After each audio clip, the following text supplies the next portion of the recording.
Yo, what's poppin', everybody? Welcome back to the podcast, another episode of Caffeine and Green. And per usual, before we get into it, I just want to make sure that you guys are heading on over to www.caffeineandgreenroasting.com today for all your caffeine and green needs. That's right. Of course, I'm talking about that Issa blend, that Victory Lap, and of course, that collaboration with Shieldless Skateboard Mag, the Morning Sesh.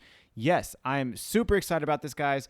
We are coming up on the 1-year anniversary of Caffeine and Green since we launched on October 1st of 2020. So with that being said, we have new merch. We have a new coffee. It's going to be a Costa Rican coffee, which I'm very, very excited about. And it's a different type of coffee that is not of the normal flavor profile for Caffeine and Green. So I'm very, very excited about it. And if you guys would love to go over and get any type of new merch, you can head on over to, like I said, caffeineandgreenroasting.com today for all of your caffeine and green needs. Also, if you guys have not been up to Steel Mill Coffee up in Oceanside, California, what address is it? Oh, it's 605 Mission Ave, and that's off of the 5 in both directions in Oceanside, California. That's right. I'm roasting the coffee for Steel Mill Coffee, and I know if you head on in there today, you can see all of my homies up there. We're talking about Anna, Giles, Joel, Shay, Lil C, Riley, and of course, your man. And everybody would be super stoked to see you guys. And so come in, get a good cup of coffee and just, share some good vibes and say what up. Steel Mill Coffee, Oceanside, California. Get there. All right. My guest today is a good homie of mine for the last couple years. His name is Christian Siglin. Christian Siglin. I'm sorry about that, Christian. But he is one of the owners of Fernside, and it's a bar restaurant in South Park, San Diego. It's a neighborhood. And it is probably my local watering hole. It's my favorite spot to go, hands down, period. If I bring somebody to San Diego, where are we going to go the first spot? Yo, we're going to Fern. We're going to the Fernside. That's right. And that's why I wanted to have him on the show today, because he is super awesome. He has just a wealth of knowledge when it comes to the industry, and he has a great story behind it. So without further ado, my man, Christian Siglin. This is your time to shine, homie. Let's go. Caffeine and green. It's your boy Connor. What's good? Good. Caffeine and green. And we're live. Christian Siglin, welcome to Caffeine and Green, sir. Thanks, man. Boom. Cheers. Boom. Got it. I have to tell you, I'm still going to be training after this, but now that the fight is finally over, I haven't really been drinking too much or eating too much food, but I went to Fernside the other night and I got some chicken wings, and it was like a celebratory dinner. So it was really, really nice. Dope. But dude, okay. Yeah. So I usually get into it. And for people who don't know who you are, which I feel like a lot of people wouldn't know who you are on the show, is you are one of the owners of Fernside. That is my local, definitely my go-to watering hole in San Diego. Doesn't matter if it's North County, San Diego, period. My spot is where you want to go? We're going to Fernside. Sorry, guys. That's Bo right here. He's inward sneezing. It's okay. All right. But yes, so it's my local watering hole. It's your bar. Yep. And it's in South Park, San Diego. Yeah, it's been a fun project to have it all come to life and to fruition. So yeah, stoked. How long has it been there?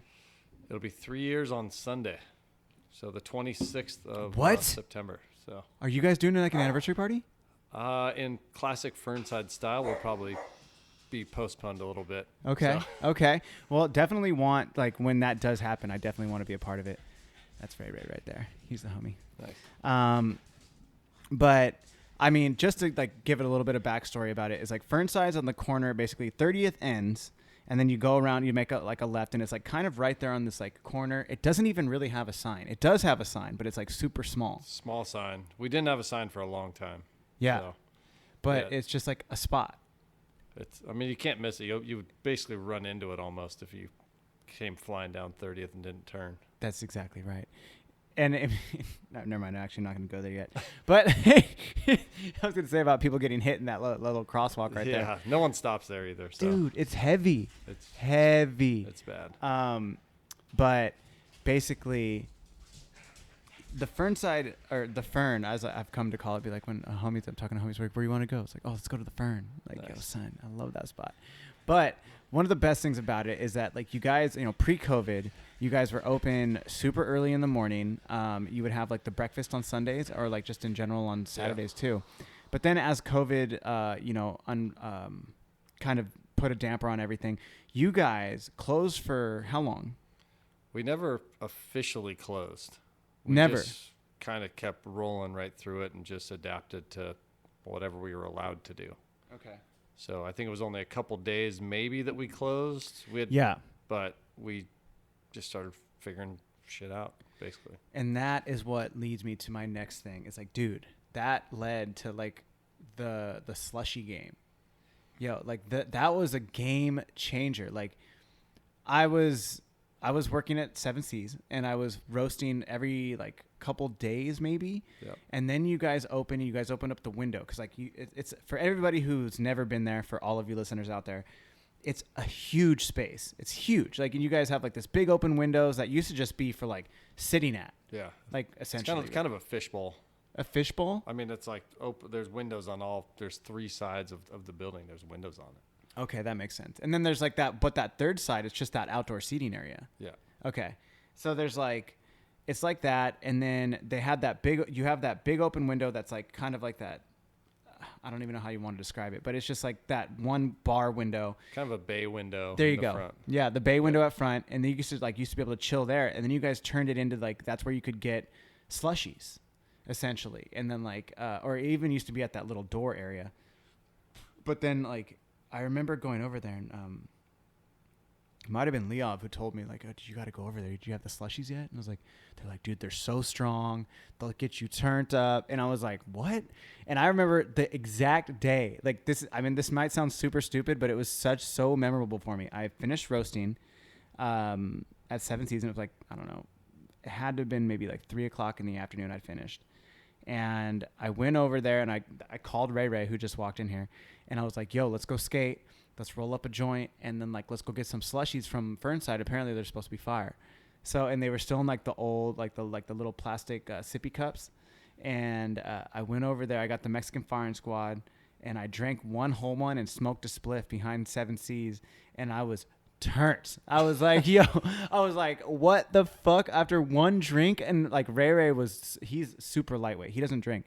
So he drank one, and he was like, yo, are we driving? I'm like, no, the spot we're going to is right down the street. So we're just going to skate over there. And it was just like, he's like, wait, you're going to skate after this? I'm like, yeah, bro. Like, let's go. I'm lit right now. And I remember just from that point on, it was always like, let's just get some slushies. Yeah. Yeah. It was a crazy, it was such a weird, stressful time when everyone shut down. I remember the Sunday before we were supposed to like actually shut down, like I was working, I saw like 10 cops like walking through the parking lot through Target, and they come straight up to the front, like service papers, like, you guys have to be closed. Here's your, thing by 10 p.m. tomorrow. No one in the building. What? We're like, what the fuck? Like this is real, And so it was like this crazy heavy time. And dude, then 10 cops? They were like hitting bar to bar to bar. Oh, they were just like, okay. They were just kind of, going through the neighborhood and doing the thing. And, yeah, so it was like, none of us knew what the fuck was going on. It was like, should we close? Should we not? And we had a meeting with our partners, and it's like, well, if we close, you guys don't get paid. We're like, well, that's very true. Yeah. So, I was like, I kind of expected that, but, it was like, well, I want to try and keep employing some people. So, yeah. If you have no money coming in, there's nothing you can do. But everyone thought maybe it was like 2-3 weeks, but it was obviously not that. So so it was super fucking heavy and dark and depressing. But it was like, well, how do we get through this shit? And a few days start going by, and then it was like, man, if we can. I started selling cocktails to go before anyone else, because I'm like, fuck it, dude. I have all this product. We need to make some money. So I called ABC and made some moves. And long story short, what's ABC? Alcohol beverage control. So the people that regulate, liquor licenses and that kind of stuff. So that's what that was gonna be my next question. Is like, how did you, because like when you say fuck it, I'm just gonna sell the alcohol. Like, did you obviously called somebody and like, hey, what's the regulations to do this? I called them and I was like, hey, I read through our liquor license, and I didn't. We have a really old license, and I was like, I don't see anything saying we can't sell stuff to go. It's like it allows beer and wine. It doesn't say that I can't sell alcohol. So I'm like, can you elaborate on this? And the girl that was on the phone with me was like, we're reading through it. She's like, you know what? I don't see why you can't. And I was like, are you saying I can? She's like, sure. I'm like, fuck it. It's game on. So yes. I went and bought a bunch of bottles. I just bought like a bottle capper.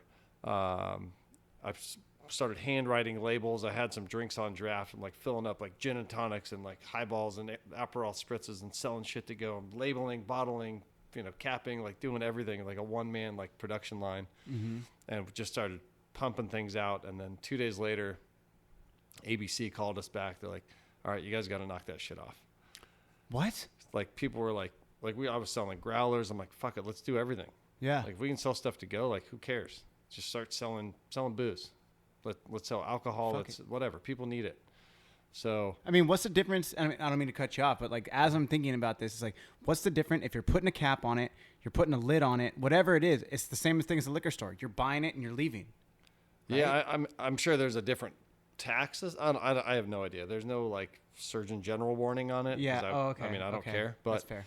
At the same time, it's just same cocktails people are consuming inside, they're consuming now outside. Yeah. So they shut us down. So we kind of made people would still walk up to the window like, oh, hey, are you still doing the gin and tonics? I'm like, what, are you a cop? They're like, nope. I'm like, yep, done. So that lasted like a week or so. And then they ended up lifting the restriction and allowed bars to start selling to-go drinks. And so I called a friend of mine he worked for a liquor company, and I was like, hey, Joey, do you still have that slushy machine in your garage? He's like, dude, I think so. Let me check. So he's like, yeah, I got it. I'm like, can I borrow it? He's like, fuck, man, if you drive to Orange County and pick it up, you can have it. I'm like, sick. Say less. Game on. So I went up, picked it up, and then I started shopping for cups. I had some cocktails I wanted to do, and I was like finding like any cups I could find, lids to match, straws. I'm like, fuck, this is so stressful. And then I look over and I see these slushy cups, these like kids cups. Yep. And it's a cup, a lid, and a straw already in a box of like $250. I'm like, dude, that's it. Yeah. That's the joint right there. So bought a bunch of cups and then just started selling slushies, and I still don't understand why it's so fucking popular, but we just try and make all of our stuff taste good. So, well, dude, that's the next thing is like, okay, you said you had a couple drinks already, because that's what you just said. You're like, yo, I had a couple drinks already that I was like already kind of doing. But like, how do you come like the zombie? The zombie. Well, I don't even remember what part of the year that was at, but I just remember the Halloween. Zombie. Was that what it was? Yeah. And then it was like, I remember. I'll never forget this. I showed up to meet everybody, and Leov had already had one. She's like, yo, you got to get the zombie. And I was like, what is, they're limited it to 2. You just got to get one. So I got one. And I remember like after the first one, I felt the way I did after I drank the first Mexican firing squad. Cause now I can throw like a couple Mexican firing squads back. But, after I drank the zombie, I was like, yo, and I was like, I'm going to get another one. It worked. Yeah. It's like, how do you come up with these drinks? It's like for everybody who doesn't know, like the slushy game, and I keep saying it, but like, yo, I know you just said you don't understand it, but like, dude, there is something about going to your spot, the fact that you kind of know everybody. I mean, I know that people are coming in and out, like Bryn left and Essence is like, doing her thing, and like Mike left, and everybody, like there's new people coming in, of course, but the vibe at Fern is still the same. And it's like the drinks are still like a big deal, and the food's a big deal. And it's just like my favorite thing is to look at all the slushy menu and see what you guys are offering now. The Irish coffee one, or the Mexican firing squad, or like the rum one, or like the zombie, and just there's always changing. Like, how do you come up with these drinks? Do you do them yourself, or like? I've done most of them myself. Mike was helping me with Mike Lou. one of the guys that working with us, he was helping out a bit, and it was just kind of spitballing ideas of like, digging deep into like classic cocktails and stuff, and like, Okay. let's go tiki this week, let's go tequila this week, let's do, go back to rum let's try a bourbon one in the middle of summer, and people were like, it worked. It's like, let's do a nod to this place, let's do a nod to that place, like throwing out like recipes that we were just trying to make them our own and just make them dope. So sick. I mean, kind of the whole point of Fernside for me was like, let's just make something let's make a bar that we want to go to. Like, I live in the neighborhood, like there's every place that does something well, but like I wanted to build like a neighborhood bar that had good food, good drinks, good whatever, and like I only make things and carry things I want to consume as well. So dope. The drinks that I try and make are like drinks that I think I would want, and I've been very fortunate that people gravitate or have been drinking them as well. Very receptive. Yeah, very receptive to it. So it's just been really fun. So I think at the end of the day, it's just like anything, like make something good and balanced, and if the value's there and they work, then we did our job. So well, you have good taste, my friend. So I mean, like that kind of leads me into my next question is like, have you like, I want to talk about the origin of like, I mean, I know you just said it, like you wanted to have a neighborhood bar with good food, stuff that you would like, but I mean, there's an origin story to every beginning. I mean, you didn't just all of a sudden one day like, hey, I'm going to start this bar. Like, have you been working in the industry for a number of years, and you like, did you have mentors? Did you start to pick and choose and kind of cherry pick from what like experiences that you've had or bars you've worked at, or like, what's that story like? Yeah. I mean, I like anyone, a lot of people starting in restaurants or whatever. I was working at a hotel back in 98 at the Hyatt in La Jolla. Oh, and wow. I was doing banquets, and I started working behind the bar as soon as I turned 21. And it was this weird nightclub on Thursday nights. And I started as a bar back for probably 2 to 3 months. And then one of the bartenders was leaving, and it was a very lucrative bar job. So I fell into his spot, 3 months after being 21, and I started making more money than I'd ever made. And it was crazy. So I did that for probably like 5-6 years. Oh, wow.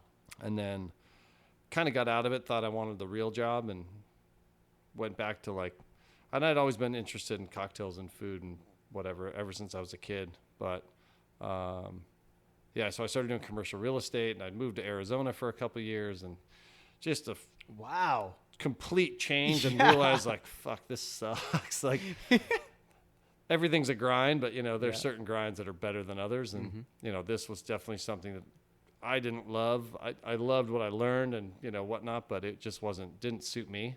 But started bartending. So I moved back in 2008 from Arizona. So like right when like the economy had kind of taken tanked. A total shit. Yeah. And I moved back in April, and by September, like the bottom fell out, and it was like basically starting from zero again, like making no money. I mean, I was doing, retail, we were representing a bunch of like companies that would normally be expanding, but now they're closing stores. The first time Starbucks had started closing stores, my boss represented those guys. So it was just this crazy time for everyone. And then I started bartending again just to like start, making a couple bucks and not burn through savings. And so I was working, I think for a summer, I worked at the Lafayette for a hot minute. Oh, for damn. like a couple months, and then the pool bar closed, and I was like, cool, whatever. My wife was working down at Neighborhood at the time. And then I started working at the Pearl Hotel for a little bit. Over in Point Loma. Yep. Nice. So that was cool. And then right when Noble Experiment opened up, I went in on their like friends and family night, and it just like triggered something. And I was like, that's what I got to do. And so What do you mean? Just the way, like I'd had cocktails. I'd been to like some cocktail bars and stuff before, but I think this was like 2009 or 10, somewhere around there. And it was just the first time I was like watching guys like shake drinks and stir cocktails, and Oh, like giving you like an experience. it was like it was like a true experience, but it was like the detail. It was like they don't drop anything. Everything's jiggered. Everything's measured. Like the glasses are like the right size. Everything like was like, you know, it was just an attention to detail that I had not experienced yet. Okay. And I'd been to Bourbon and Branch before, and I didn't get to sit at the bar and watch them make cocktails. So I'd been to like some of these other fancy cocktail bars that were like popping up at the time, but they're all small. They're all like, you know, not high volume places. And like there might be a couple seats at the bar, but then like everything is like table service. So, Okay. you know, you're getting a good drink, but you don't see what went into it. But this was the first time I'm like watching it, and I'm like, fuck, that looks fun. I'm like looking at the back bar. I'm like, I don't even know what any of this shit is. Like, dude, this is dope. So Damn. I ended up like, after that night, my wife talked to Anthony Schmidt, who now is like the beverage guy for all of Consortium. Okay. Yeah. So this is before they were Consortium. This is when they were like a one spot, you know, 2 spots if you count Neighborhood and Noble Experiment. But then they just acquired Craft and Commerce. So Okay. I started talking to Anthony, and I was like, I got to quit my job. Excuse me. So I ended up quitting my real estate job, my career, to like go back to bartending because it was more enjoyable. So I started just going in on like after work some days and like just cutting ice. We're like big sheets of ice that we're like just cutting for cocktails, like every day. Cutting. So What do you mean cutting? So we had big slabs of ice, and we're cutting it down into individual cubes for like big, we call them super rocks, like crystal clear ice. For like an old fashioned, like for those an big ass old-fashioned, ice cubes. yeah, Like, just okay. boom, one. So Wow. we were hand cutting everything. God And then damn. I started learning, just like kind of forgetting everything I knew about bartending except for like the people part of it. But like you know, the muscle memory of like grab a bottle, grab your Red Bull or whatever the fuck you're doing, high volume. Yeah. And just like slow everything down to make a better cocktail, to make a better experience, to do something totally different. So I used to look at people like high volume. It's like everyone's a dollar bill. Like if I can serve 500 people, I make $500. There you go. You know, and this way it was like, shit, I just need to make people really stoked because I only get to see place sit. You know, we sat 30 people. Two, maybe 3 turns a night. So you see maybe, you know. When you say 2, maybe 3 turns, that means like essentially like $60, $90. That means like you when you turn a restaurant or you turn a bar, like each seat gets sat one more time. So Yeah, that's what I mean. That's a turn. So Okay. you have 30 people come in, they leave. 30 people come in, they leave. 60. So that's 2 turns, 30 more people, they leave. That's 3 turns. So you have 90 people a night. Max. Damn. So if you're making 90 cocktails and it's Yeah. $1 a cocktail, $90. it's $90 split with another bartender. Ooh. And a server. 45? And Yo, even so, less. So you just have to like make the experience better. And then people are like tipping 10, tipping 20, tipping whatever. And it's like, it didn't become about the tips. It was like, I stopped caring about the money. I stopped looking at people in that way. And it was like, I just want to make people stoked. Because my first time was really special. I want to make someone else feel that same way. Dope. And I stopped worrying about I stopped counting tips. I stopped doing all that shit. It's like the money, I was doing that in real estate. It was like, I did real estate just to make money. It sucks, you know, like money's great, but it only buys you time or, you know, the things you want to do. A couple experiences. Like it doesn't give you gratification. Yeah. It's like, you know, miserable people have fucking millions of dollars, you know? So for me, it was more like, I just want to make people stoked, you know, whatever that may be. So I ended up, I was working at Noble, and then Craft was opening. So I went over and I started running the bar at Craft and Commerce. They'd brought in a consultant at Noble Experiment. His name was Sam Ross, and kind of a legend in the craft cocktail bar community. So I got to learn firsthand from him. And then at Craft, they brought in another guy.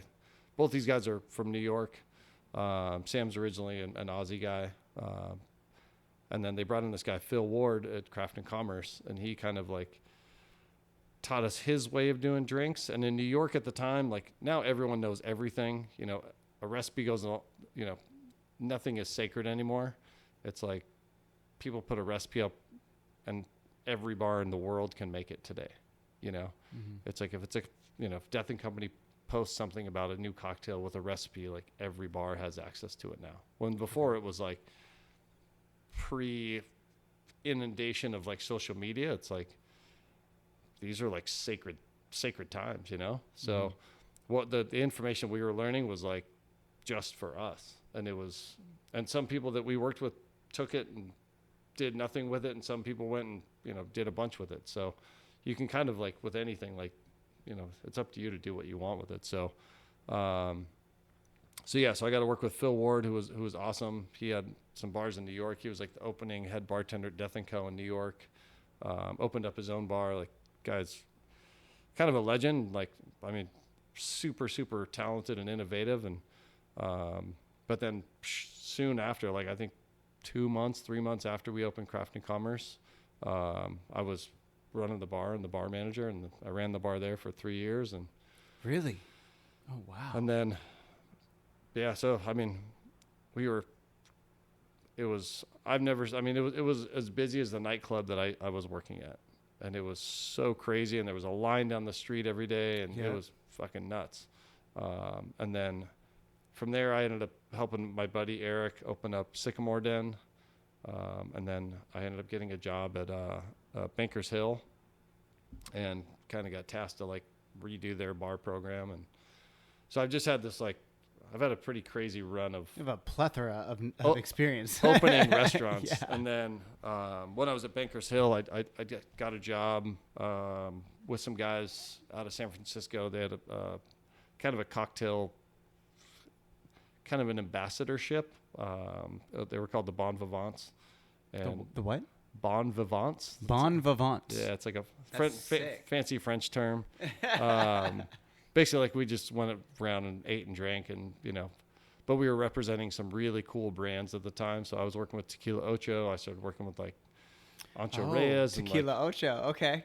So I got to work, you know, in doing brands, but now I'm like working with spirits and spirits companies, and so got to help launch some brands into the San Diego market. And then, you know, just as I'm doing all this, I was at every chance we got, we would travel. We'd go to New York, go hit every fancy cocktail bar, go to San Francisco, check out all the cocktail spots, go to Chicago, go to New Orleans, every chance I could. It's like, what I love to do is like go around and eat and drink, but now I'm doing it for a purpose with like, man, I wonder what else I could do, or I could bring back, or like get an idea here, or get an idea there. And so it's all just research.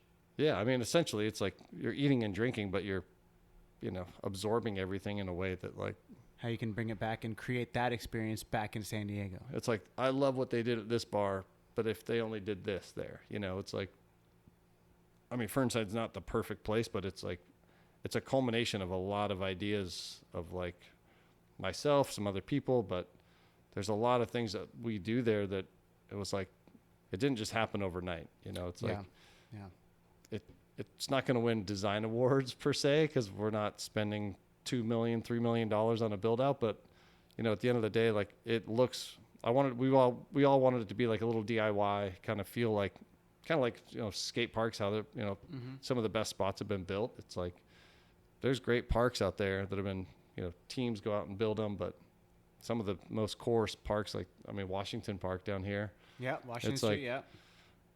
You know, dudes bringing in bags of concrete. Yep. Like making it their own, you know. That was kind of like the whole mentality of like, it's kind of like your favorite pair of jeans, you know. It's like just breaking them in, just figuring it out. Yeah. Once you have it, then it's, you know, it's game over. So yeah, it's been a fun ride, I would say.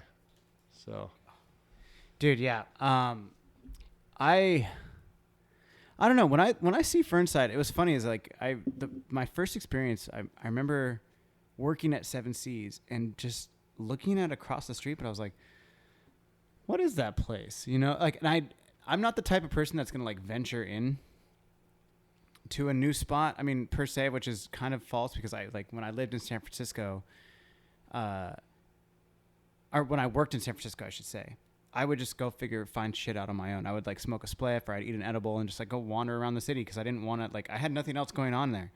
You know, all my friends had left and I lived at my grandmother's house. And this is in like 2015. So I was like, fuck, what are we in? So I'm 30. I was like 29. I was about to be 30 years old. I'm older. And I'm living at my grandmother's house, working in the city. None of my friends are here. I'm by myself. Well, just going to get high and go walk around the city. And then I would just go and find spots and like go hang out and like Google things and be like, oh, this is this. So I started to do that. But I remember specifically like looking into your spot, and it wasn't until it was like a Sunday and there was a football games on. And I remember like from 7 Seas, me and Josh could see the football games being played. But by the time I had gotten off, there was like one TV was playing a football game and another TV was playing a skate video. And I was like, yo, Josh, do you see this? I was like, yo, they're playing skate videos over there. He's like, what video is it? I was like, it's Way Days. He was like, the Adidas video? I was like, yeah. I was like, dude, what the fuck? And then we were standing there, we're just like watching the video. And dude, it was probably Leah. She's like, what are you guys watching? Like, dude, there's a skate video being played on. She's like, oh my God, you guys are so late. And it was just like, what the fuck? There's a skate video going on? Like, what is this place? And then I remember going over, and then like it was like Leah and Josh, and they were like, oh, dude, they have like a vegan burger because Josh was vegan.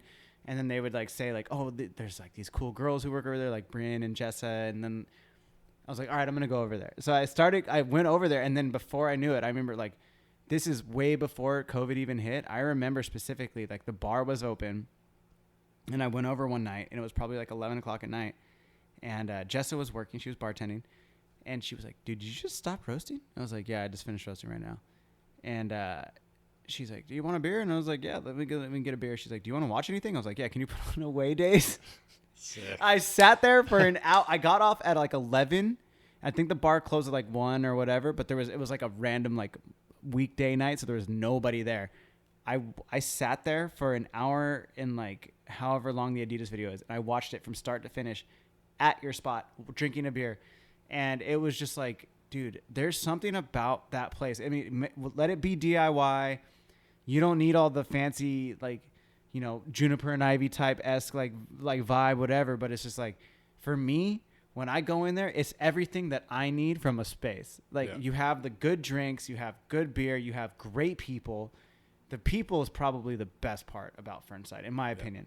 I mean, it's everything. Dude, so. It's everything. The experience there could be subpar, but the staff that you have and have had in the past and current day, I mean, like Essence, Jessa, Bryn, Mike, like who else was there? Like Frankie, like all my homies. Like I would not know any of those people if it wasn't for going there all the time and just kind of helping the last couple of years like get through the last couple of years. I mean, it's been like your bar restaurant has been a huge part of my life for like the last going on 3 years, I would say, like 2.5 years. Like, dude, it's fucking dope. Like that's why I wanted to have you on the show. Like hear about this and like the experience that you have behind it. So you have all this experience. At what point did like you meet Shane and like did you were like what was like the straw that broke the camel's back where you were like, yo, I need to do this on my own? I mean, I've been trying to open something for myself for a really long time.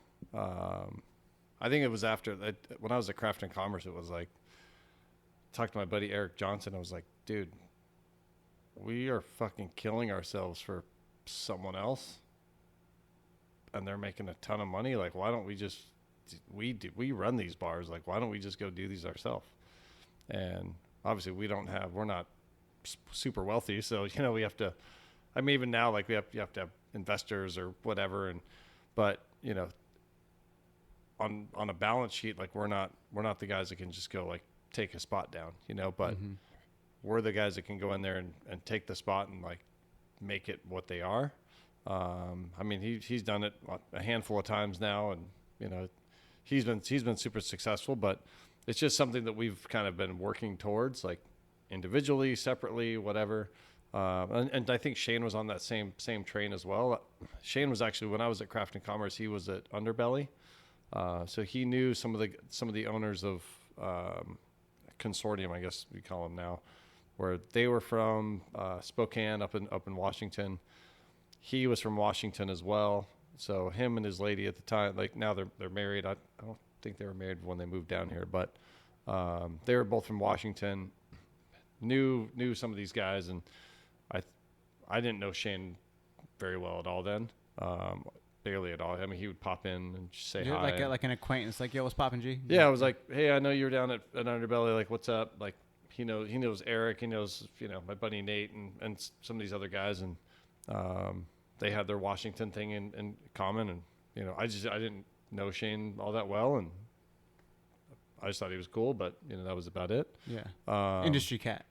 Yeah, I just knew that like we work for the same company, and it is what it is. So, and then he went and opened up the other Underbelly in North Park, and then I think it happens with a lot of people that work for that. I don't want to talk shit about a company, but I think everyone just kind of hits a ceiling of like, I want to go do something else. So he went over to Grass Skirt in PB, like a tiki bar, and got offered the GM position there.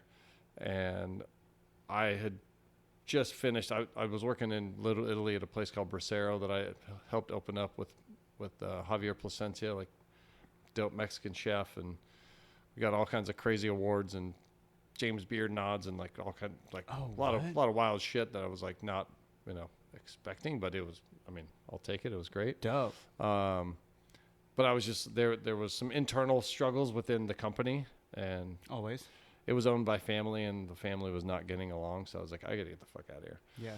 So my friend Steve, that was a part of the Grass Skirt group, he was working at Kettner at the time. He's like, well, shit, we're opening up Grass Skirt. Why don't you pop over there and help open that spot? So I'm like, sure. So it was kind of like a holding pattern for me, where I was over there, but I was like looking for other opportunities, and my wife ended up getting a call to go. She ended up getting a job at Cutwater Spirits. Really? And oh wow, which was great. So that's owned by Ballast Point, or was? It used to be the Ballast guys. Then when they sold it, then they were able to keep the spirits, and yeah, it was a, pretty sweet deal for those guys. So yeah, I think she was like employee number 15 or something over there. Stop. So, damn. So she's still there, still killing it, doing well, and yeah, it's awesome. So, yeah. Then I ended up getting a job shortly after, and to kind of like spearhead the beverage program there, and at Grass Skirt at Cutwater. Really? So I left Grass Skirt, and then I went over to Cutwater, and it's still like construction every day, and it's like, all right, well, we got to start working on the bevs, putting the drinks. The drinks were like the last thing. It's like we need to get glassware and staff and just all the nuts and bolts of like making sure this restaurant can function. Damn. And then got that together, and I get a call from Shane, and he's like, hey dude, shit didn't work out at Grass Skirt. Do you think you have anything over at Cutwater? And I was like, well, shit, we need like an AGM. So I'm like, well, let me ask, Alessio, the GM's name was Alessio, great dude, big Italian guy. He was awesome. And I was like, hey, I think I might have someone for that position if you want to interview him. So they hit it off. We brought him on board, and then we were working together over there like every day. And then it was just, he ended up getting so we were there about a year, and he ended up getting a call from this guy, Adam, who owns Bluefoot, Adam Cook. And he knew Shane from Underbelly days. I was going to say directly across the street from Underbelly. So Shane got a call, and Shane and I were actually looking at the space that was formerly where Fernside is now, but it came up for sale. And then we're like, fuck, we don't have the kind of money to like take this project down. It'd be sick, but we just, we're in the same boat we've been for a long time. It's like we just don't have the money to do it. Yeah. But next thing we know, we're like, shit, someone already bought it. So we're like, well, whatever, next project. So we always had it in the back of our mind, like, let's just start working on something else. And I think we just wanted to be our own bosses at the end of the day. And so, long story short, Adam calls Shane, talks to him, and then Shane's like, shit, man, I think I might have an opportunity to go do this bar down here in South Park. I'm like, no way. And he's like, I talked to him about you. I think that you'd be a perfect fit for it. I'm like, well, shit. So I started talking to him and kind of like, here's my resume type thing. Here's what I can do. Here's, whatever. And so then they brought us on board, and, some money changed hands, and it was, investment wise or whatever. And so I got in the door, and kind of the rest is history. So the people who bought the spot that you guys were already looking at were essentially ended up talking to you guys to bring you on to open up the spot. Is that what you're saying? Okay. Yeah. So then through investments, you became part owner. Mm-hmm. Damn. And then so it's you and Shane together. You guys already have this experience, or working relationship, if you will. Sure. And then they're kind of like, hey, you guys are going to run this thing. And like, so, I mean, within coffee, I've helped open up a couple coffee shops, and you sit down with like a lead barista, you start making the menu out, you start planning all this out. So was that, because you guys have the experience that you did you two sit down and be like, all right, this is the direction we're going in? Or was there already kind of like, hey, this is what we're looking for? Like with the people who had bought the building, are they like, or we want it to be like a bar, restaurant, we're looking for this type of food? Or was it more like you and Shane sat down and be like, this is what we want to do, this is what we think would be dope, here's the theme? More or less, it was like we kind of put. Cheers. Yeah, let's do these shots. Cheers. So, do you need another beer? Not yet. Okay. Almost. Keep talking. You're good. So we kind of put together like a storyboard, kind of like you would concept out anything, and imagery from different bars, imagery from different, things that we like, kind of that we think would fit the space, and all the things that we felt that the neighborhood wanted but didn't know it wanted. You know what I mean? Mm-hmm, mm-hmm. So there was a lot of that like DIY. Like we wanted it to feel like it had already been there. We knew we were going to get some backlash from the neighborhood because some people really loved the old space, but some people really wanted to see it go. But the people that, it's always the squeaky wheels. So yeah, we definitely wanted it to feel like we weren't just coming in and going to like make it, too expensive and too flashy and too whatever. It's like, it's a neighborhood. So let's make it feel like it's part of the neighborhood. And, started going through like color palettes and like, picking out the tile for the bar and, the bar top, and like, these are all things of elements of places that we really like. And that's where like, I think the experience of like having traveled and visited bars all over the world, that, we got to put that together there and sit down with an architect and figure out, space layouts and all that. And then put the kind of finishing touches on what we wanted it to look like. And then the menu just kind of started evolving. Food menu. It was like, we need a burger. We want like, we hired a food consultant. This girl Rocio is awesome. And she took, it seemed that she's a Spanish chef, but the menu kind of seemed to take this like New Orleans-y vibe, which I'm like, fuck, I love New Orleans anyway. So it's like that po' boy, like that veggie po' boy that you got. Yeah. Okay. Yeah. So there was just like some elements of like things that I love about New Orleans. Like New Orleans is one of the biggest like hodgepodge cities of like people and culture and everything. And like San Diego's kind of the same thing, but without the dope music element that, that New Orleans has. But I was like, well, let's start putting some of those things together. And so we always were like, I was like joked around. It's like, this is like the Seinfeld bar. It's like a bar without a, it's like the show without a concept type thing. Okay. Yeah. Seinfeld's like a show about nothing. It's like about nothing. Let's be a bar about nothing. Let's just like open up and like, we just do what we do, but we do it well. Yeah. Yep. So Damn, I never thought about it that way. Dude, yeah, it's like, dude, that's such a good way to put it too. yeah, I was like, fuck yeah. I'm like, we're the Seinfeld bar. We're a bar about nothing. It's like, you just come there because like, fuck, man, there's something drawing me here.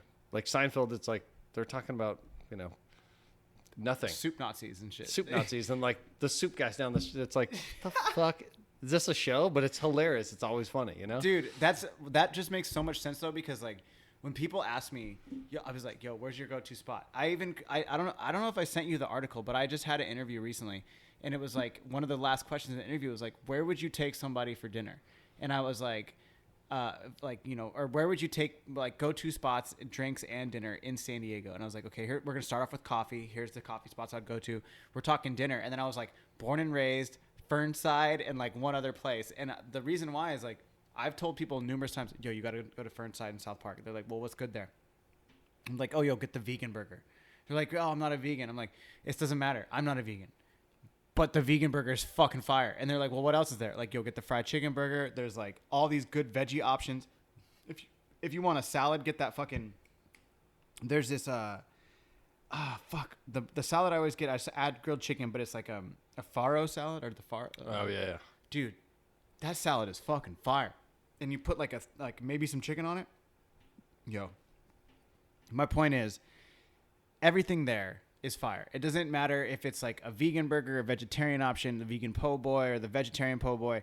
You have like the Fernside burger. It's so dope. Fuck, it's so good. And you're not sponsoring the podcast. I'm just saying that's how much of a fan I am of your spot, that like I will eat vegan and vegetarian options. Dude, the fried cauliflower, fuck out of here. With some buffalo sauce, stop it. Like, yo, like, stop. So it's like, I love the fact that it's a bar about nothing. Hearing you say that is so sick, because it just makes more sense now. Because like when I go there, it's like, well, what is it about Fernside? I don't know. My homies work there. I love going there. The drinks are good. There was a lot about like how we like, kind of how we thought about a lot of things. It was like, what is good about a neighborhood bar? It's not your favorite pizza joint, but like they might have pizza. It's not your favorite burger joint, but they might have a burger. Mm-hmm. It's like, it's not a margarita spot, but they have a fucking good margarita. It's like, we didn't want to name it in a sense either, where it was like, I didn't want to pigeonhole us into being something that we might not want to be. Okay. It's sense. Like, if you're wings and things, like, you don't do sandwiches. You do fucking wings, It's like, I don't want to be known for one thing. I want to be able to like, dude, we have a taco night. No big deal. It's, Fernside taco night. Who cares? I've spent multiple nights at your spot. I should say this. If you've been open 3, I've spent 2 New Year's at your spot. And It's fucking fun. Yeah. Every time. Dude, that's fuck. I love your bar way too much. Like, serious. And it's not even just like, Bryn left and I'm still there. Like, people are leaving, but it's just like, you don't hire whack people neither. Yeah, and I think that, an important thing for any business is like the people that are that represent it. Yeah. And I think that there's a way to, it's kind of like a culture thing. Like, every business, it's from the top down. Shane and I kind of like run it in the way that like, we're like, hey, we take everything serious, but like, we like to have a good time. That's how we should all be. That's how like, life's, look around at our spot. Like, we sell fucking chicken wings. Like, calm the fuck down. Like, just be cool about shit. It's like, it's no big deal. So, we're not putting foams and there's no like tweezers in the kitchen. It's like, we take the food serious, but at the same time, like, we want to have fun with it. And like everything, it's like, it's got to be fun. It's got to be lighthearted, but like thoughtful at the same time.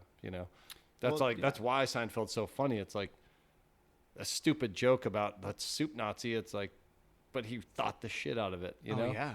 And it's like, how much time it went into it, but at the end of the day, like, it seems effortless, and it's like, and it's funny, Well, it's like, I think it's like that age old, like, I don't want to say a quote, but the saying is like, you can be like, what is like, how do you actually say it? It's like, you don't want to be a master of none, but like, you know, you want to do one thing.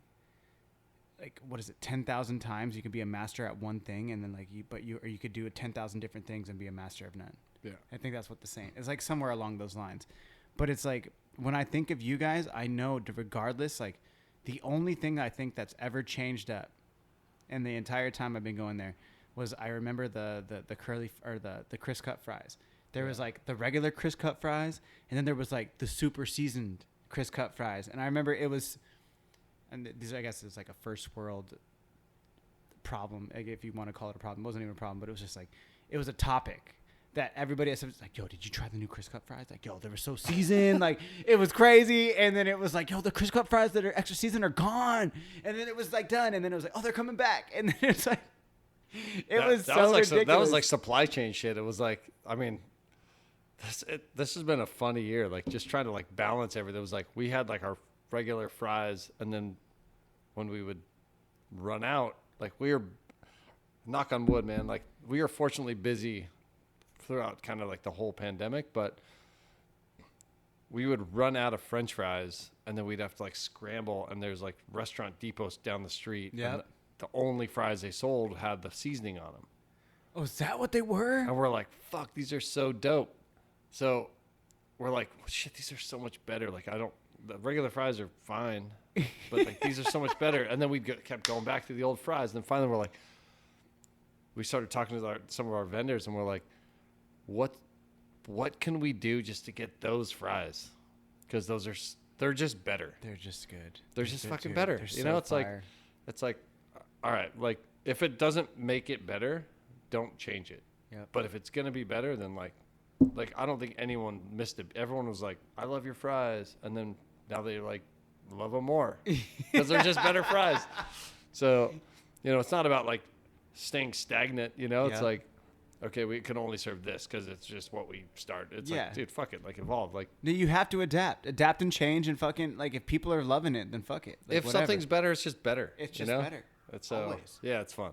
So, dude, okay, so the one thing I wanted to ask you about too, and like I know Shane skates now, and I know you skate too, because you came up to me one time and you had asked me about Milton, which is ironic because at the time I wasn't working at Steel Mill yet, and now I see Milton like every day.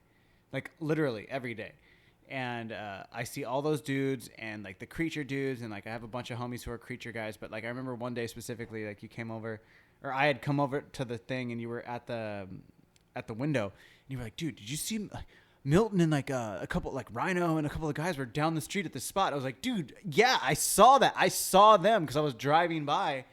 And but then I was like, wait. I think I had asked you, I was like, do you skate? Like, because obviously to know those dudes, you have to skate. Like, you're a skateboarder. like, so, I mean, fuck, I'm old, dude. I'm 44. You're not that old. Okay. I'm not that young. But I used to skate a shitload as a kid. Like, we always had ramps and whatever in our yard. We street skate, whatever. And my brother and I, like, my mom bought a house in North Park back in 2000-ish. Oh, wow. And we built this mini ramp in the backyard, and it was fucking sick and scary and dope. We stole all the masonite off of the skate light, actually, off of the YMCA. The one in Mission Valley? R.I.P. Yeah. We like loaded up a truck like on all the masonite or the skate light on top, and like sick. Jammed up the hill back to North Park. Yep. But yeah, so I skated a lot as a kid, and then I played like competitive soccer, and I played college lacrosse, and like. Did you really? Yeah. College lacrosse. So you be throwing some fucking shoulders, son. Yeah. I mean, I'm a big dude. I'm 6'3". You are a big dude. Yeah. But I surfed in between all that time. Like, I surfed more than I skated. I would always find a reason to go to the beach to, like. For sure. So I skating was always like, I grew up on, like, you know, the Bones Brigade and Pal Peralta and all that stuff. Wait, did you grow up in San Diego too? Yeah. You're a San Diego native. Yeah. Like, I used to go up, I used to see Tony Hawk at the Keyhole back in the day. Like, Dude. old, like, there were skate jams. Like, Tony Hawk's from Tirasana. And, like, I grew up in Tirasana. So that's, like, OG. Like, my high school, like, there was, like, skate videos. Like, all the old 8th Street shit was there. Like, yeah. You either skated or surfed or both. And then, like, if you were, like, just east of us, then you just rode dirt bikes and shit. It was fucking weird. Like we were like a beach town, not at the beach. Okay. It was fucking weird. It was a weird. Well, you're like, you guys, Tierra Santa is pretty much right in the middle between East County and the beach. Because you guys are just right, or you guys are on the 15. Tierra Santa, on right? the 15 and then like the 52, which. Oh, so you're up almost towards like Miramar area. Like just south of Miramar. Okay. So it used to be like an artillery range when I was a kid. Like artillery range. Like back Jesus in the like Christ. Vietnam era or pre-Vietnam. Like it was like. Wait, what year were you born? 77. Oh, okay. I wasn't. I was like, wait a minute. But when I was a kid, I think I was in like, maybe first, second grade. Some kids in my neighborhood were playing in the backyard or playing like in the canyons, and there was like artillery rounds in the ground, and you can look this shit up. It was fucking crazy. They were my friends' neighbors. They started throwing rocks at these, like, they didn't know what the fuck it was, so they started throwing rocks at it. And it was a fucking mortar round, and it blew up, and it killed, like, 2 kids, hurt a couple other kids. So we grew up, like, with bomb squad shit every year. Like, my parents bought a house, and, like, guys are building a retaining wall, and they stop building, and the fucking bomb squad shows up, pulls out fucking shells, and, like, dude, it was crazy. What? Wild shit. San Diego's got crazy history, man. Dude, I went to the YMCA yesterday in La Jolla because like they have a jacuzzi, and this is like this will make sense. So I went there and I was talking to I don't remember how it came up, but the lady at the front was like, "Oh, you live in North Park?" She's like, "Arizona Street, like you live in North Park." I was like, "Yeah." She's like, "Why are you up here?" I was like, "Oh, like you guys have a jacuzzi." You know, like the one in Mission Valley, they're not running it right now. That shit hurts. Yeah, I was like, I need to soak my leg. Yeah. And then you get 2 free days at the YMCA. So I was talking to her. She's like, oh, we started small talking about like how her aunt lived there or whatever. And she was talking about how she grew up in Lena Vista. And she was like, yeah, my mother grew up in like essentially what was Mission Valley. But she was like, right where Fashion Valley is. She's like, that used to be all farmland. And she's like, yeah, there was buffalo that would just run along the river. I'm not that old. I was like, what? Buffalo? I was like, what? How old's your mom? And she was like 66. I was like, there was buffalo where Mission Valley is. She's like, yeah, it was all farmland and the river would run through and there was buffalo that just ran wild. I was like, that's crazy. In San Diego, there's buffalo. She was like, yeah. She's like, I'm only 27. I've only known it as Fashion Valley. I was like, dude, I'm not much older than you, and I've never heard somebody saying there's buffalo that ran around Mission Valley. Like, what the fuck is that? I'm 44, and I only know it as Fashion Valley. That's fucking crazy. Dude, yeah, I don't know. I just wanted to add that to your San Diego craziness. It's like, dude, this place is something else. I love it so much. Like, I was just talking about that today, too, about how much I love San Diego. Like, I'm from the Bay Area, like 100, like San Francisco area, East Bay specifically, but like I love it there and I think it's great. But the first time I came here, I went to the UCLA San Diego State football game, and then like I left and I went back to LA where I was living, and then I came back again a couple weeks later, and I just strictly went to State and then to Mission Beach, and I was like, just going to Mission Beach, which is like, you know, no hate on San Diego, but it's like the shittiest beach. I went there and I was like, I'm gonna live here. Like, I'm never gonna leave San Diego. And I've literally left San Diego once in 13 years for a year, and I came. My ass was right back here. Like, it's hard to leave, man. I'm not gonna leave this. This is my spot. Like, you know, I think the other reason too is like I've traveled around the world. No matter where I've gone, United States, international, and people are like, yo, where do you live? Like, oh, I live in San Diego. They're like, San Diego? They're like, do you actually live in San Diego? Or like, where do you? I was like, dude, I live right on the beach. Like, and this is when I was living in Ocean Beach, so I was traveling a lot. I went to like Korea, Saipan, a couple other spots, and then like even just going to New York to visit my homies out there. They're like, yo, what the fuck? You live in this beach area? I'm like, dude, yeah, that's where I live. And it's like, it doesn't matter where you go. You could be on a 14-hour flight. You get off and you just come home and you're just like, like, you know what I mean? Like, there's nothing better than coming home to San Diego.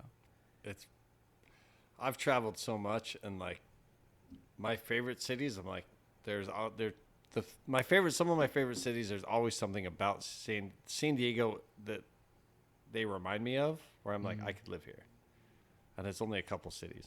What Like, cities? I could live in like San Sebastian, like Spain area. Okay. It's like there's kind of like a chill San Diego vibe that's fucking dope. It's like a surf town. Yep. I love Australia. Like Sydney is dope. Dude, I've never been there. Gotta But get there. I'm like, these are, and then there's some other cities that I think are really cool, but like I wouldn't want to live there. Yeah. I could if I needed to, but like I don't know, like. But there's just something about some of this. There's like seeing other countries, and you're like, God, I love this place, and it's like, why does it seem so familiar? Sick. And it's like, fuck, there's something about like, we don't have bugs, we don't have so much shit here that's like you would expect, but I don't know. San Diego's, it's a special place. So, And dude, it really is. It's funny you say Spain though, because out of all the places that I've visited in the world, Spain was Barcelona specifically. I fucking love Barcelona. Dude, that's the spot. Like my homie, one of my best friends on the entire planet. It's one of the biggest skate spots too. So But see, dude, you know what's so funny about that? Shout out my homeboy Merrick Saprajny. He's like my brother from another. Like I met him on his first day in the United States. He's from Prague. He barely spoke English, and like the first day he came here, by the end of the day, me and him were like, we were smoking cigarettes, we were chilling, vibing super hard, and we had the same truck sponsor. And he, like the dude who had flown him out here from Prague was like, hey, he needs a place to stay. Can he stay with you? And I'm thinking, yeah, a couple days is fine. He ended up staying with me for 3 months. Like got off the plane that day, stayed with me for 3 months. And we ended up becoming like super close friends. Every time he'd go back to Europe and then come back, he'd always stay with me when he was in San Diego. Big part of my life. Fast forward, like, I don't know, 10 years. And he had moved to Barcelona, has a girlfriend, was kind of living like a, he's finally pro for Primitive. He's pro for Nike. Big guy. Super amazing at skateboarding.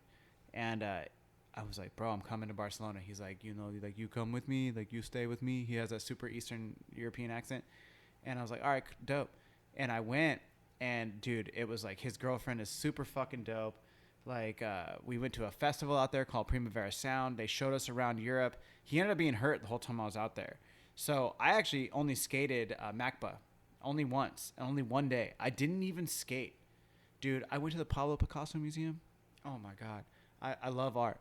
And it was like the most beautiful shit I'd ever seen. Like seeing like actual like sketches. It's and, crazy. Just beautiful things. And like the blue era and just seeing these things and just going around to walk around like the Gothic district and being able so special. Dude, it's like, and then you see like La Sagrada Familia.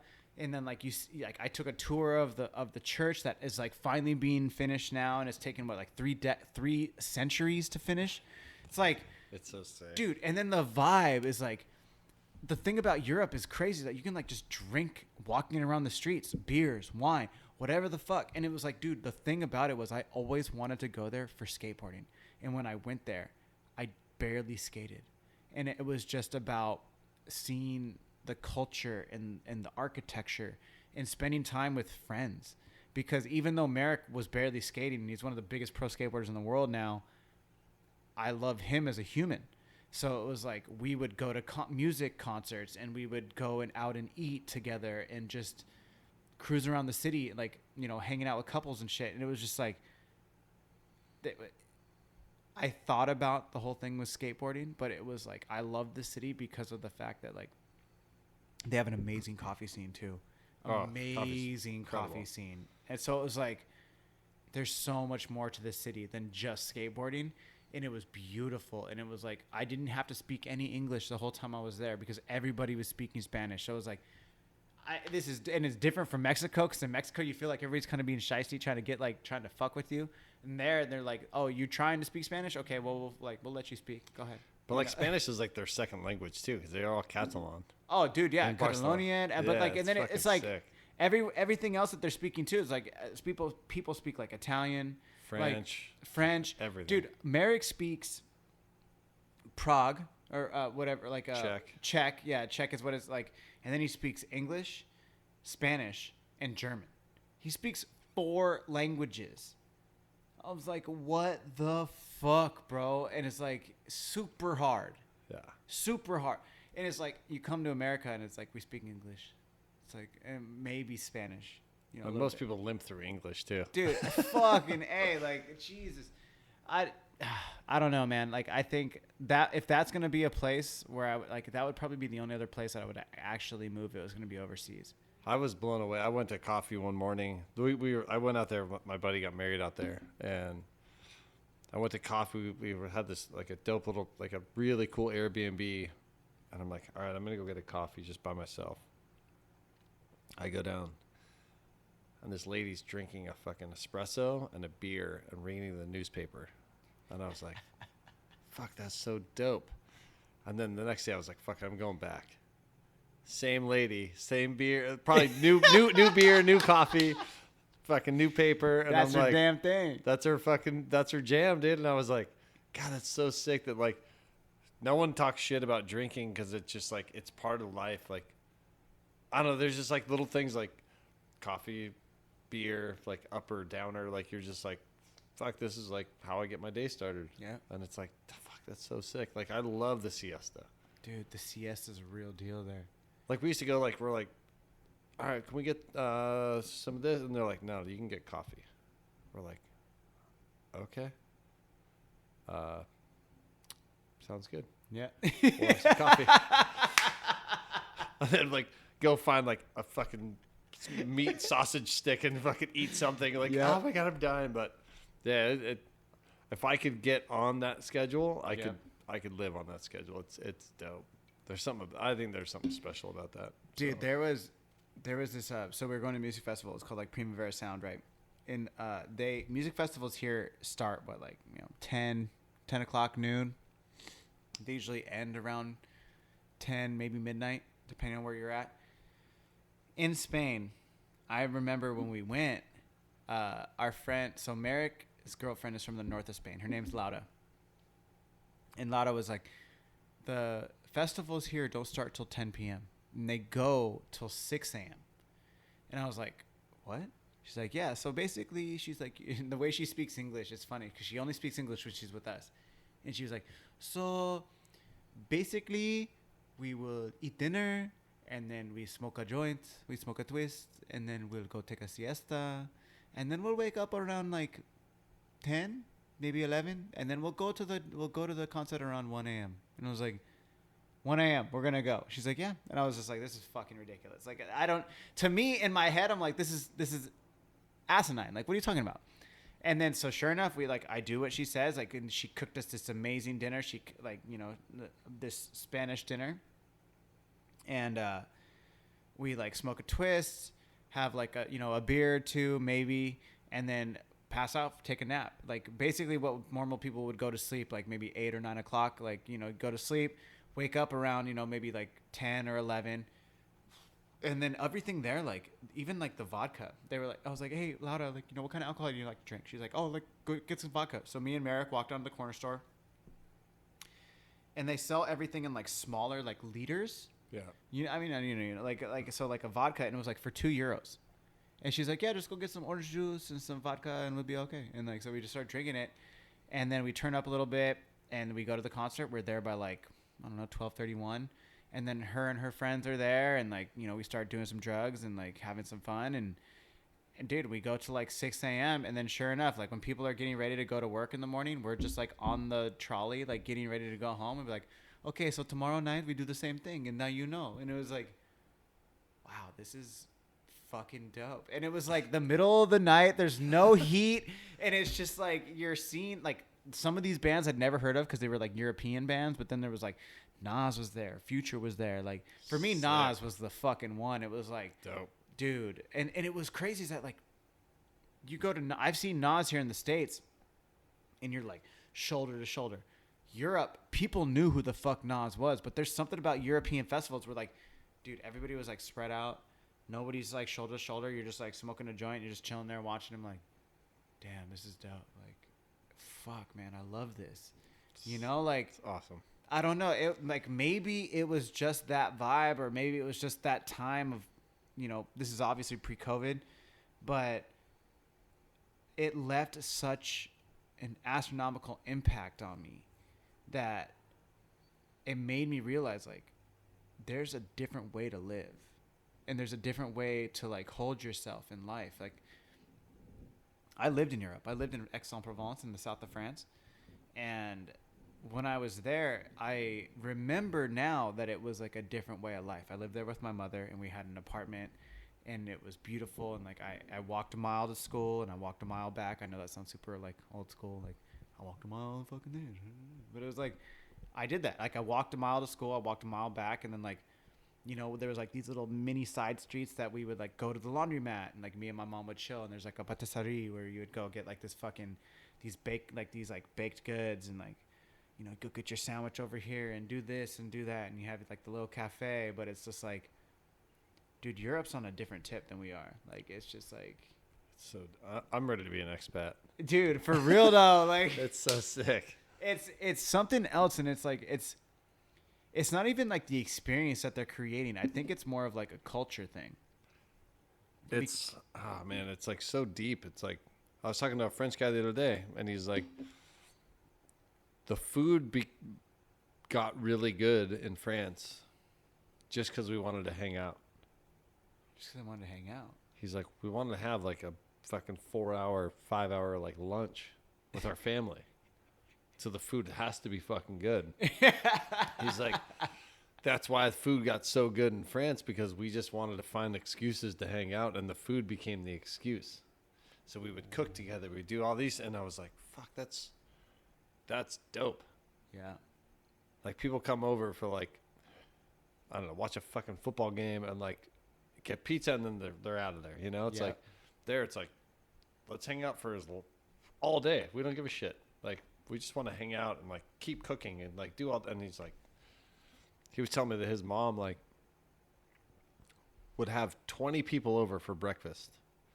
He's like, we all eat so much for like 4 or 5 hours, and then we take this huge walk, and then when we come back, she has dinner ready for like 20 people.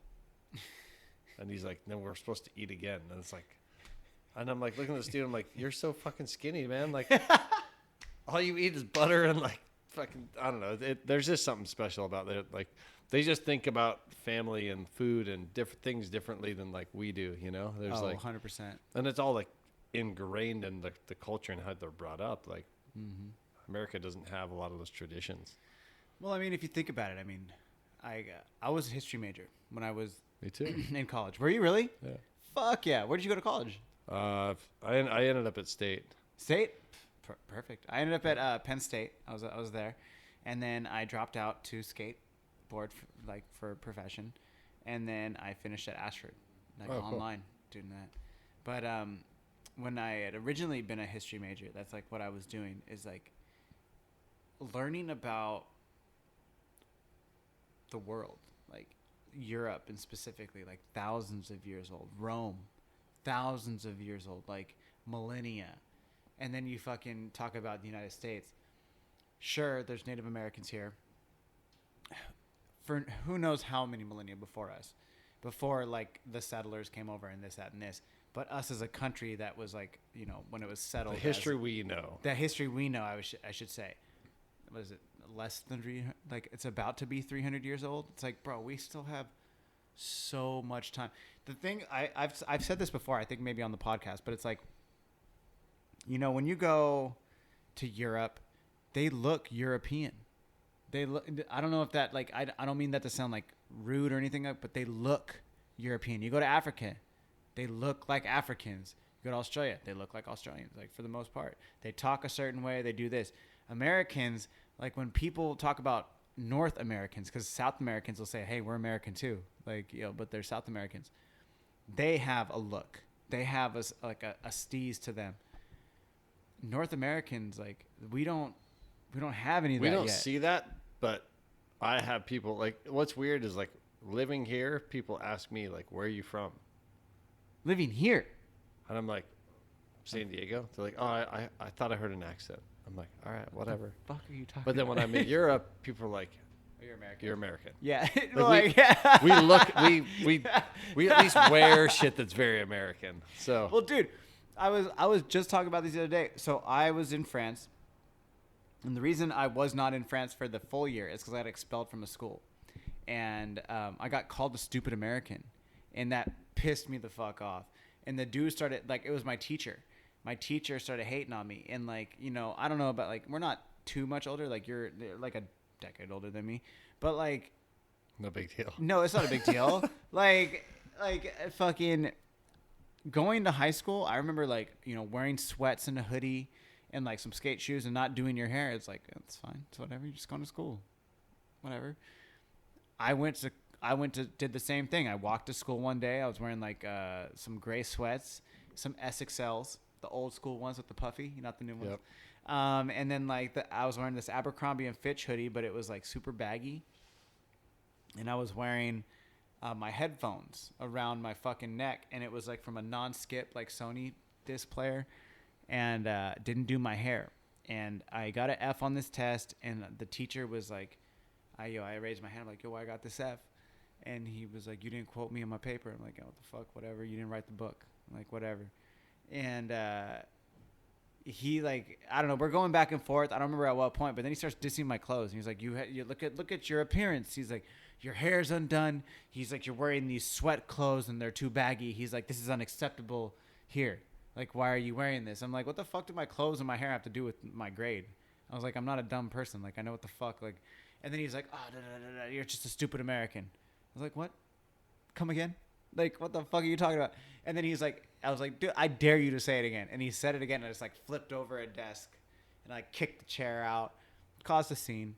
And I just remember like thinking, like, this is not, like, how can, like, I didn't understand how my appearance made me look like an American.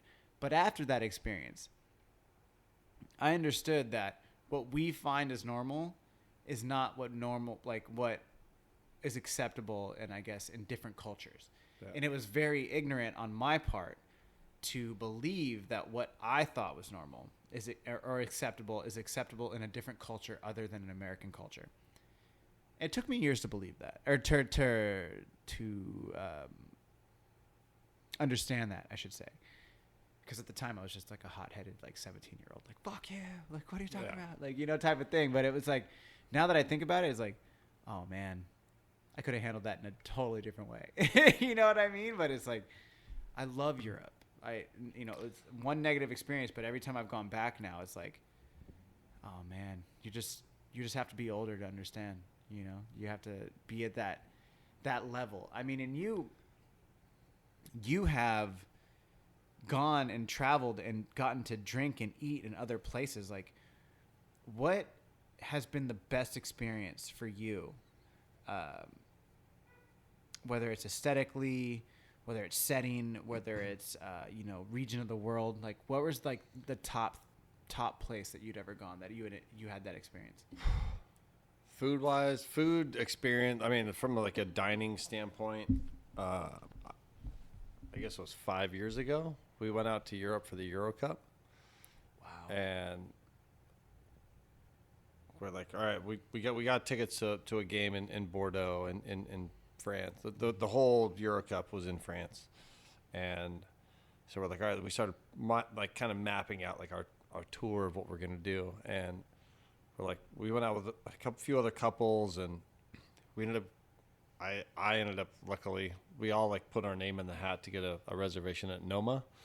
Noma is like, I think it was now voted best restaurant in the world like 7 years in a row. They just got their 3rd Michelin star like last week or something. Holy shit. Place is fucking dope. Like, and hearing about like learning about this restaurant, or like learning about, you know, I'm hypercritical and like also like a total fucking skeptic. I'm like, is it that dope? Is it that good?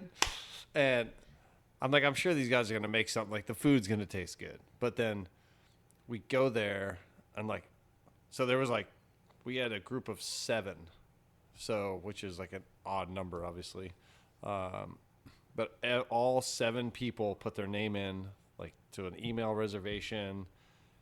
And I was the only one that got the reservation. Sick. Which was like, fuck, dude. I don't know. I felt super special about it, but you definitely should. Definitely should. But we went there, and it was like top to bottom the best I don't know. I felt like I was like a part of the team, a part of like, I don't know, like the family, like the way that like they conducted everything there was like, they're doing shit that is so technically like beyond what I can fucking understand, like from a food standpoint. Like Really? they're using ingredients I've never even thought to use. They're doing stuff that's fucking weird, but like they present it in this way that's like so casual and like so easy, but it's like this fine dining restaurant. It's like a 17 course dinner, and it's like the most thoughtful everything. And it's like, holy shit, like we showed up, like we had to take 2 cars to get there, and Noma's in Copenhagen, which is like, I mean, it's a pretty fucking rad place too. In Denmark? Yeah. Okay. Super fucking awesome. And we get there, we were the second car, and we get out and they're like, hey, are you guys part of the, Siglin group or whatever, I don't remember. I mean, obviously I made the reservation, but I don't remember what the fuck they said. So, and we're like, yeah, we are. They're like, all right, well, come on in. Like, oh, you guys have some waters. Like, I'll take your trash. We're like, cool. So right when we walk in, the entire staff, there's like 20 people standing in front of us. They stop what they're doing. They all walk up and they say hi to us. And I was like, well, it was like, oh, like it takes you off guard where like 20 people say hi. It was like, what the fuck is this? Like, hi? Like, it's like being at a surprise party and you're like, what the fuck just happened right now? But like everyone stopped doing what they were doing. Yeah. Just to like acknowledge you and say hi. And it was like, okay, cool. Like, and then you go sit down, and I don't know, at the end of the day, like we made friends with our server, we made friends, like we got to meet the chef Renee, and like everyone was fucking dope. And this guy took us on a tour of the kitchen. He was from Chula Vista, and he's like this super fucking dope guy. He was from Chula? Yo. And it was just like they knew way too much about kind of probably like what we liked or who would like, I don't know, it was just everything was just like, fuck man, this is more thoughtful, but like executed so flawlessly that was like, dude, this is so fucking dope. And still to this day, it was like the best bread and butter I've ever had in my life. Bread and butter. But like it comes like the simple shit, but it was like, fuck man, this is so sick. That's tight. Yeah, we did. That was like the start of a pretty amazing trip. And then we got to see a bunch of other places and checked out some rad bars. But yeah, that was like, from a dining experience, the best dining experience I've ever had in my life. So what did you take away from that experience and then apply it to Fernside, if at all? I think just like the flawless hospitality. And hospitality isn't just like, I don't know. I think that like what we try and achieve is like, it sounds so weird, but it's like almost undescribable. It's like when you walk in and it just feels comfortable, whether whoever is working, that's a good sign. Yep. It's like when everyone that's working understands kind of like what we're all doing and why we're doing it. Like I want it to be everyone's cheers, regardless if it's your like 100th time in or your first time in. Like if I can know your name within like, after your first visit, or at least know what the fuck you drink, or like just say what up, make a friend. Yep. Like that's what it's all about. And like for me, like an experience like that was like so mind-blowing and overwhelming. And it was like, shit, we just sat here for like 3.5, 4 hours eating food that was flawlessly executed. And like, I don't know how to make any of this shit, but like it was so easy and like casual that like, why can't you do that everywhere? Yep. You know what I mean? Yep. So Yep. I think there's something to like how we try and go about like at least our day to day. It's like no one's ever trying to be an asshole, and if it comes across that way, we're really fucking sorry. But at the end of the day, like, we want you to come in and have a good time and experience like what we all think is fun. Exactly. Yeah. So and that's how I felt when I came into like I went into their house and it was like, whoa! I left feeling like this is our house. Yep. Like you're a part of it. Yeah. Yeah. And that's how like when that's what like I think a community neighborhood bar should be. It's like, or any bar, like that's what hospitality is. It's like, Yeah. I walk into your house, but I leave feeling like a part of the family. You Yeah. know, there's like something about that that's like fucking cool. Dude, I love that. I fucking love that. Like this what else has been like a major influence aside from that? Like maybe a place that you kind of modeled what you wanted Fernside to be.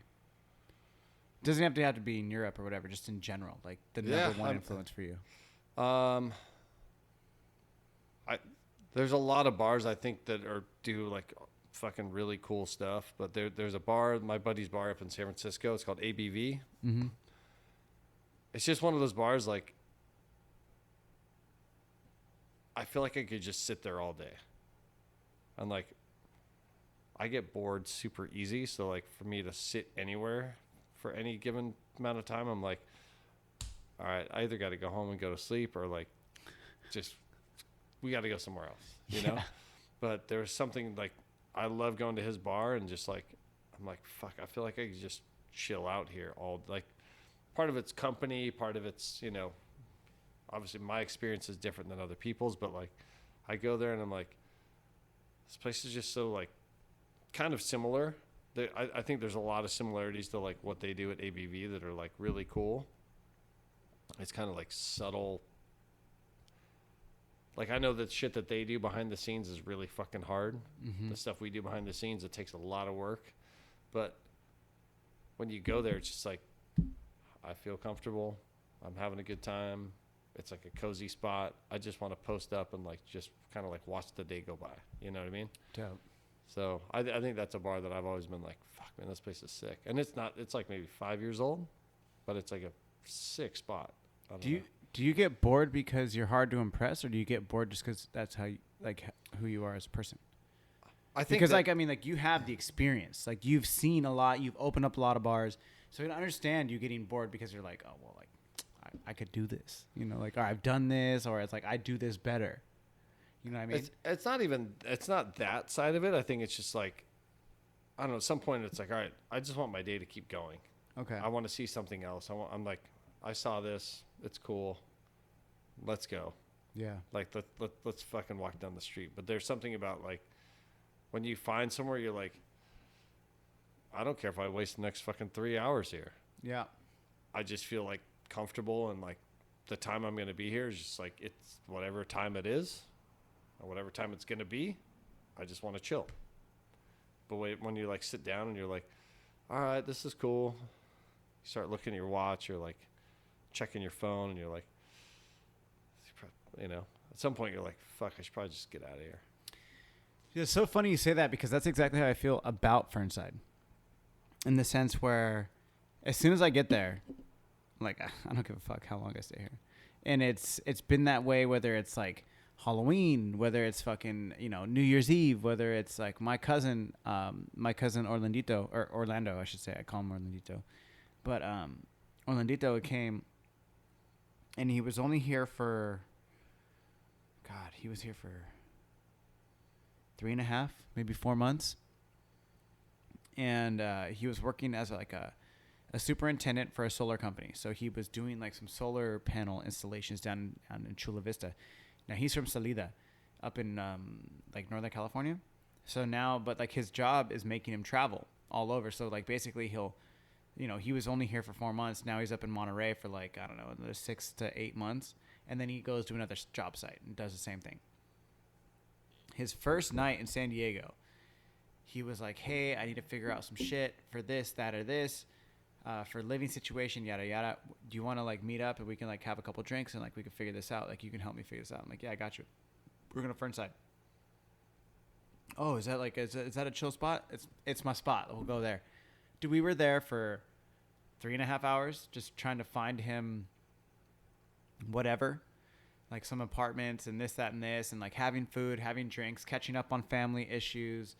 And just talking story, catching up on his life. You know, he just graduated from college. He's like 22 and 23 now. But like when we went there, by the time we left, we spent like 4.5 hours there. A couple drinks, some food dishes, like just, And that's what it is. Like, even the other night when, like, you know, we got done with the fights and me and Leov were sitting there with some people from Seven Seas and having food, having drinks, having talks, like, you know, hours. I don't go to Fernside if I'm going to spend like an hour there. It's like if I'm going to your restaurant, bar, whatever, or however you want to refer to it, I'm there for a minimum of 2, if not longer. And in no way is that depressing. Like the way Will Ferrell says it, like, you know, I've been coming to the same party for 20 years. No way is that depressing. Like, I don't feel bad about how much time I'd be spending at your bar. Like, that's the bottom line. Because that's, I mean, I love that you said that because that's exactly how I feel about your spot. And it's not even like, it doesn't need to be fine dining. I love fine dining. I love that shit. Like, I watch Chef's Table and like, I'll go to those restaurants if I'm in those countries. Oh, yeah. You know what I mean? But it's like, the way I feel about SD and then the way I feel about Fernside is like, this is the spot that I'm going to go. I'm going to go chill. And like, I can chill at Fern by myself 4 hours. Like, I don't give a fuck. And it's just the vibe that it creates there. So I feel like when I hear you, when I feel you describe these places that like, that you've experienced, I feel like maybe unconsciously or maybe purposefully, but like, it's translated to what you do there. And that, at least that's how I perceive it. Because like, bro, like I'll go anywhere, but it's like, oh dude, yeah, like, I'm going to go to Fern. Like, that's the spot, you know, like that's, yeah. I mean, there's something about like when you can just like, when hours melt away. Yep. And you're like, oh fuck, we're late as fuck. We're like, like you're at a spot and just having a good time. And it's like, oh shit. Like, I don't want this to end. Yep. You know, there's something about like, you can't recreate that. Every time you try to, it doesn't happen. Mm-hmm. And like, I don't know, there's just certain places, certain things, certain places of time. Like, I don't know, it's like undescribable, but it's like, I love having those times when like, you're just so caught up in the moment. And it's like, you do that at your house. You do that with like, you know, certain people or certain, you know, family members or friends or whatever it is. And it's like, whoa, I can't believe we just hung out here for like 4 fucking hours. Yep. Like the fact that like, it warms my heart to say like that we have a space that you feel that way. Yeah, dude. And like, that's all I've ever tried to exude is like, hey, let's just be here and have a good time. You know, like, I don't care how long you're here. It's like one of the things that I always, I train, like I tell our staff, I'm like, if someone walks in with $100, how much do you want them to spend? $100. I don't care. So yeah, like $100 like, or whatever. To me, I'm like, I want them to spend whatever they want to spend. If they come in and want to spend $10, cool. Yeah. But what if they want to come in 7 days in a row and they only have that $100 all week? I'd rather they come in 7 days and spend fucking $10 a day. Like, there you go. At the end of the day, I'm like, I don't give a fuck. I'm not like what I was saying earlier. Like, I don't count dollars anymore. I don't count that shit. I count like the experience, you know, like to me, that's more, you know, impactful than like, I want all your money. It's like, if you're here for a beer, awesome. If you're here for like, you know, an Aperol Spritz and a fucking conversation, cool.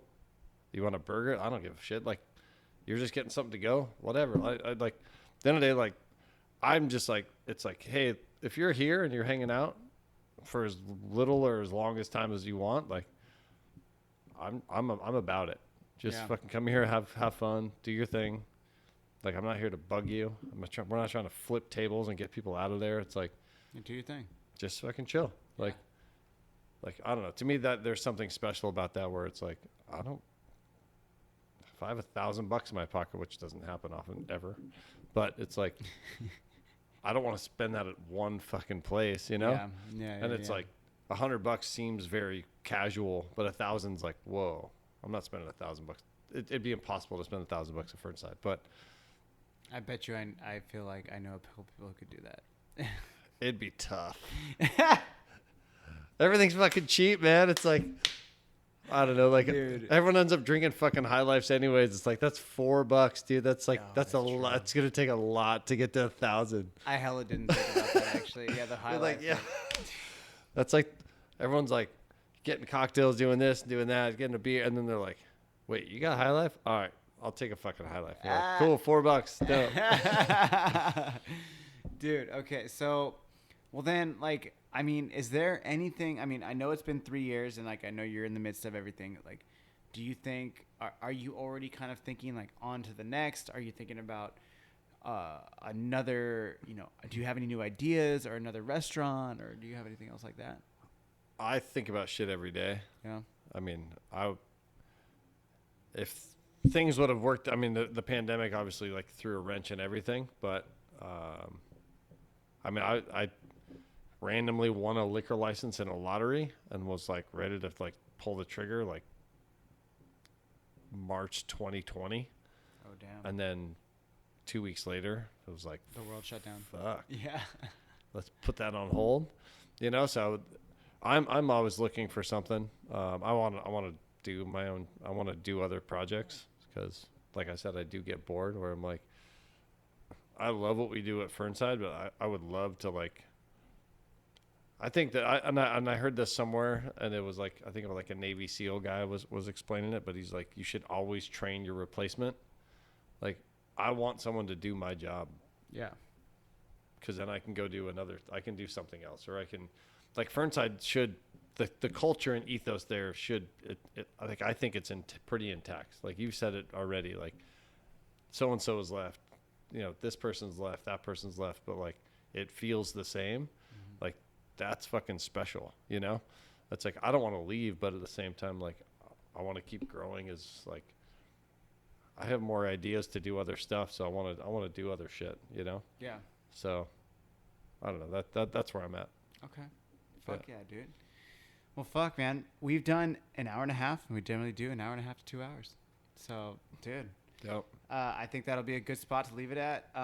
Christian, I mean, dude, I really want to thank you so much for, like, coming on and, like, sharing your story and just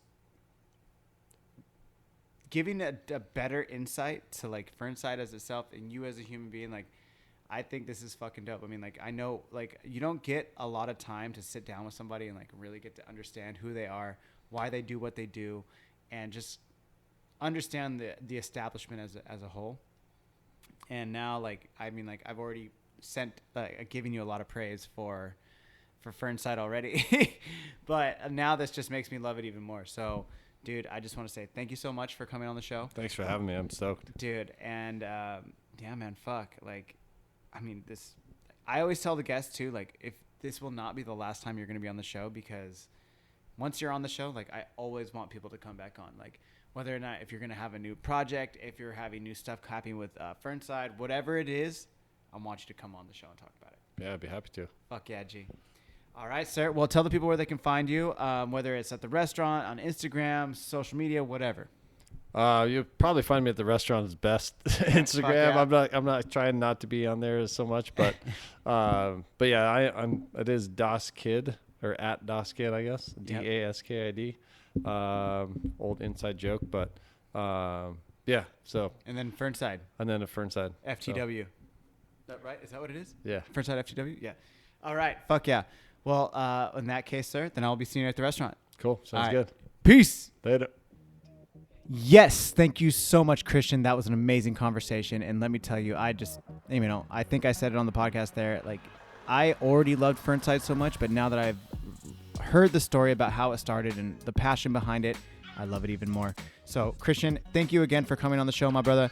And I will see you at Fernside. And guys, I just want to make sure that I want to say thank you to all of you around the world who continue to support Caffeine and Green week in and week out, whether you're listening to the podcast, getting coffee, getting merch, whatever it is. I just want to say thank you so much from the bottom of my heart.